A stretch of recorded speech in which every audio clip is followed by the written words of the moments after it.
The La Crosse Public Library Archives presents Dark La Crosse Stories, a series in collaboration with the La Crosse Tribune, featuring the seedier side of La Crosse, Wisconsin's history. These true stories are reflections of their time and place in history. The intent is not to diminish the human suffering that may have resulted from these events, but to bring light to ways in which people in the past experienced life. The city of La Crosse and the locations where these stories took place occupy part of a vast network of the ancestral lands of the Ho-Chunk, and we thank our Ho-Chunk community members and their ancestors for their stewardship of this area's land and history.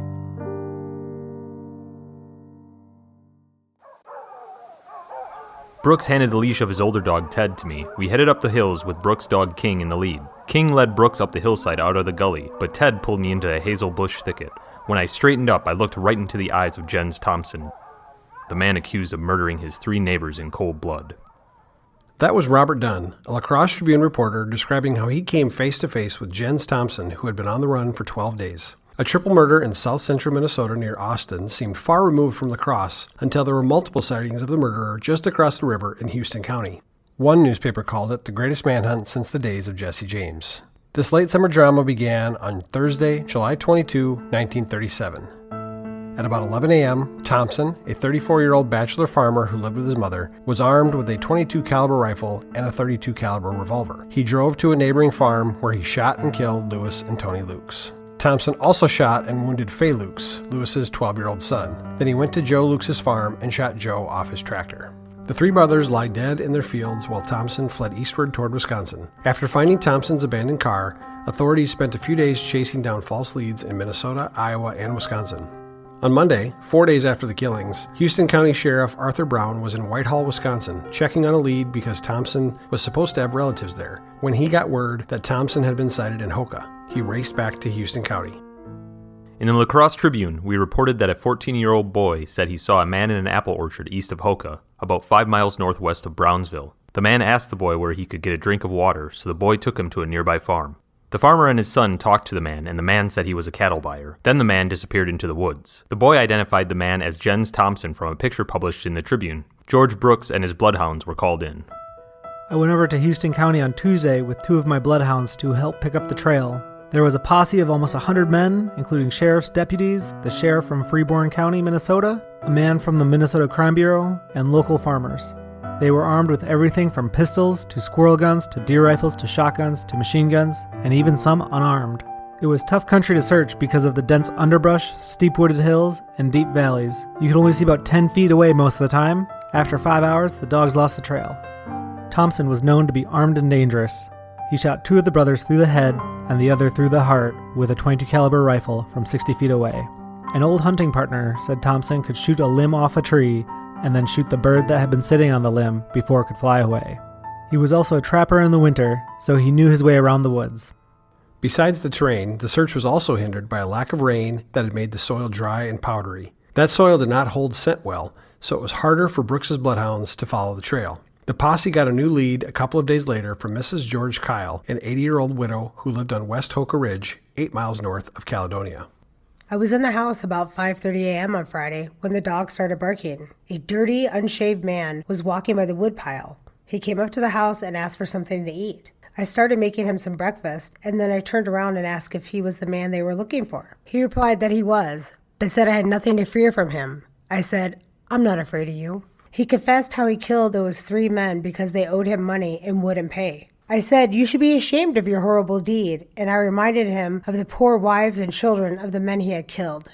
You know what he said to that? "You're a widow, and you get along all right, don't you?" "Well," I said, "my husband provided for me before he died." I told him that posses were after him, and he said, "I know it." I told him he should give himself up, but he said he would never do that, and they would never catch him. He intended on leading the posse on a long, merry chase. I thought he would kill himself before he surrendered. He ate a big breakfast and stayed about a half an hour before I told him he better leave. I felt a little sorry for him, but I had to remember he had made 3 women widows. My dogs picked up the scent from a towel Thompson had used at the Kyle farm. It was a hot, dusty chase through forests and fields, down in valleys and over ridges. The dogs lost the trail as it was heading out toward Mound Prairie, but they kept working in the valley. Later, a neighbor farmer saw somebody run off into the woods from one of his fields. We found footprints and a partially eaten ear of corn where Thompson probably sat down to rest. After the dogs got the scent from the corn, the chase was on again. I think we were only 30 minutes behind him most of the time. We had to quit when the sun went down. The dogs were exhausted, and I had sprained my ankle. Residents of the area were understandably jumpy, and false sightings of Thompson consumed valuable time and energy on Saturday. Because of another sighting, George Brooks and his bloodhounds were back at work on Sunday. Hundreds of onlookers made it an outing as they sought various vantage points to watch the posse in action. They saw the searchers seemingly swallowed up by the forest and head-high cornfields in pursuit of their quarry. It was as though Jens Thompson had disappeared forever into the hills of Houston County. A woman in Crystal Valley went out early Sunday morning to get her cows and saw Thompson sit up in a hayfield where he had probably spent the night. My dogs followed the trail from the hayfield through dense underbrush, fence lines, up and down hills, and through the valleys. We lost the trail just before dusk. We thought perhaps Thompson was heading west, toward Houston. He had traveled about 12 miles on foot so far. A heavy thunderstorm provided better tracking conditions for the bloodhounds, and the search went on through Monday night. The posse spent Tuesday morning searching Looney Valley near Houston when a call came that 4 farmers said they had seen a man resembling Thompson walking through a cornfield near a farm north of Hoka. The posse swarmed to that location. The manhunt reached its climax about 3:45 p.m. on Tuesday, August 3rd, nearly 2 weeks after the murders. Houston County Deputy Elmer Happy Hill of Hoka showed George Brooks a trail of footprints heading up into the hills. La Crosse Tribune reporter Robert Dunn, who had been reporting on the story for days, was with Brooks and Hill. Brooks handed the leash of his older dog Ted to me. We headed up the hills with Brooks' dog King in the lead. King led Brooks up the hillside out of the gully, but Ted pulled me into a hazel bush thicket. When I straightened up, I looked right into the eyes of Jens Thompson, the man accused of murdering his 3 neighbors in cold blood. He was lying on the ground with his hands upraised. He said, "I give up." I covered him with my little .22 short caliber pistol and hollered out to the rest of the posse. I said, "Who are you?" thinking it might be a farmer playing a trick on us. He said, "I guess you know who I am, all right." As Deputy Hill was leading him away, Thompson said we could have the revolver in the holster under his overalls. I felt sick to my stomach. He could have easily shot both Hill and me from his hiding place in the brush, but Thompson told me later that he did not want to kill anyone else. A Tribune photographer took an official group photograph of the pursuers and the pursued.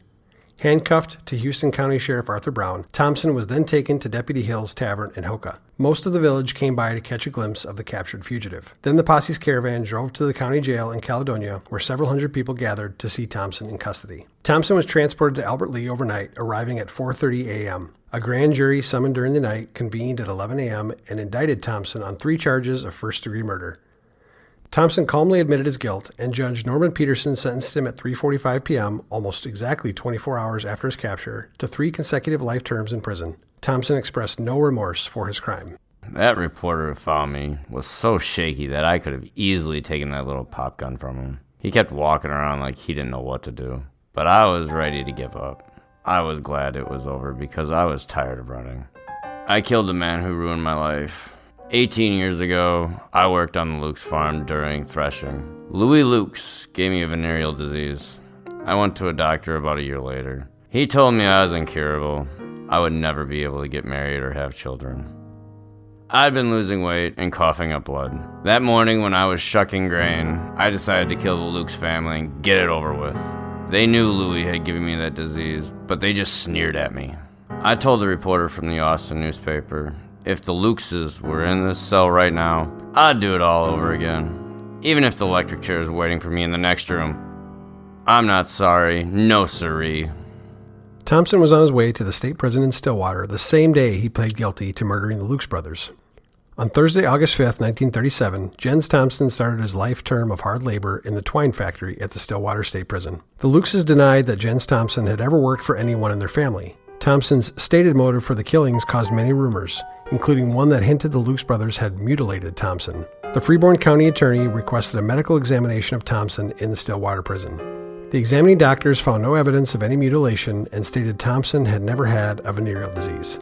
In February 1939, Jens Thompson was transferred to the asylum for the mentally ill at St. Peter, Minnesota. The authorities finally recognized that the Lukes brothers had been victims of a mentally ill man who had nursed an imaginary grudge for 18 years. And now I'd like to welcome in Jeff Rand, retired La Crosse Public Library Adult Services librarian who did some of the initial research for this story. The speed at which justice was administered in this case is astounding by today's standards. There was no mention of legal representation for Thompson. The right to counsel was not accepted in state prosecutions for felony offenses until the Gideon v. Wainwright Supreme Court decision in 1963. George Brooks and his bloodhounds were showered with praise for their work in tracking down Jens Thompson. On the same day Thompson was on his way to Albert Lea for arraignment, all were invited to the Bodega Lunch Club in downtown La Crosse, where Brooks displayed the bloodhounds that had caught the triple slayer. Brooks said the Luni Valley area was the toughest country he and his dogs had ever worked in. The Freeborn County Board gave Brooks a $200 reward for his help capturing Thompson. How had Thompson eluded capture so long? He drew a crude compass in a small book he had with him and used the sun for directions. Thompson traveled at night, starting out at 3 a.m. He walked back and forth over his own tracks and followed rocky gullies to confuse the bloodhounds. Thompson even jumped from a rock cliff 30 feet to the ground to break his trail. Sometimes he doubled back into areas that had already been covered by the posse. One time, he indicated he was hiding less than 20 feet from the bloodhounds. Dunn received more credit than even he thought he deserved. The Wisconsin State Journal editorialized, "We congratulate Mr. Dunn for his fearlessness. It was another illustration of the faithfulness of newspaper reporters to their duty." In June 1938, Dunn flew to New York, where he was a guest on a radio program for a 10-minute show about the manhunt and capture of Thompson. After the show aired, the La Crosse Tribune stated that Dunn must have been embarrassed by the radio actor's outlandish dramatization. Robert Dunn had started working part-time for the La Crosse Tribune in 1926, when he was a student at what is now the University of Wisconsin-La Crosse. After working in many roles at the newspaper, Dunn left the Tribune in 1943. According to a document at the Minnesota Historical Society, Jens Thompson was paroled in 1954. He died in St. Paul, Minnesota on December 20th, 1992. We were unable to find any mention of his death in any available newspaper, even in Austin or Albert Lea. It was as if nobody remembered that long-ago tragedy in the peaceful farm fields of south-central Minnesota or the man who caused it.